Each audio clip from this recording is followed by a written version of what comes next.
நீங்க சொல்ற மாதிரி அப்படி அமையலாம் அப்படின்னாலும், இந்த பக்கம் அண்ணாமலை அவர்களோடு மிக நெருக்கமாக டிடி தினகரன் இருக்காரு, ஓபிஎஸ் அவர்கள் இருக்கிறாங்க.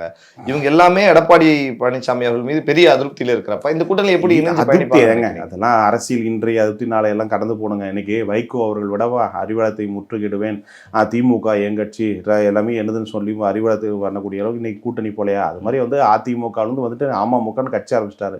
அப்புறம் அவருக்கு சீட்டை வந்து பாஜக கூட்டு போகுது. என்ன போய் அதெல்லாம் தப்பு இல்லை, எல்லாமே சரியாயிடும். அதாவது எனக்கு தெரிஞ்சு வந்து இதெல்லாம் பேச்சுவார்த்தையின் அடிப்படையில் எல்லாமே சரியாயிடும். எனக்கு தெரிஞ்சு ஒரு 2-3 மாசத்துக்குள்ள எல்லாமே ஷார்ட் அவுட் ஆகும்னு நினைக்கிறேன். இந்த ப்ராப்ளம்லாம் ஷார்ட் அவுட் ஆகும். சசிகலா மாதிரி அரசியல் வந்து ஓய்வு பெறலாம், தனிமையாக வந்து மூத்தவராக இருந்து விடை கொடுக்கலாம், இந்த மாதிரி ஏதாவது ஒரு விஷயம் நடக்கலாம். ஓபிஎஸ் கவர்னர் ஆக்கலாம், இல்லை ஓபிஎஸ்க்கு ஏதாவது ஆல்டர்னேட்டிவ் பண்ணலாம், அவங்க சன்னுக்கு ஏதாவது ப்ராப்ளம். இதெல்லாம் வந்து பார்த்தீங்கன்னா இந்த 2-3 மாசத்துல ஏப்ரல்லேருந்து மே ஜூனுக்குள்ள பார்த்தீங்கன்னா அதை ஷார்ட் அவுட் பண்ணுவாங்க. இந்த ப்ராப்ளம் இன்டர்னல் ப்ராப்ளத்தை ஷார்ட் அவுட் பண்ணுவாங்க. ஓபிஎஸ் கவர்னர் அப்படிங்கிற ஒரு இருக்கலாம் என்ற யோசனையில், ஆனால் எனக்கு வர செய்தி அடிப்படையில் சொல்றேன், இருக்கலாம், எல்லாமே போகலாம்.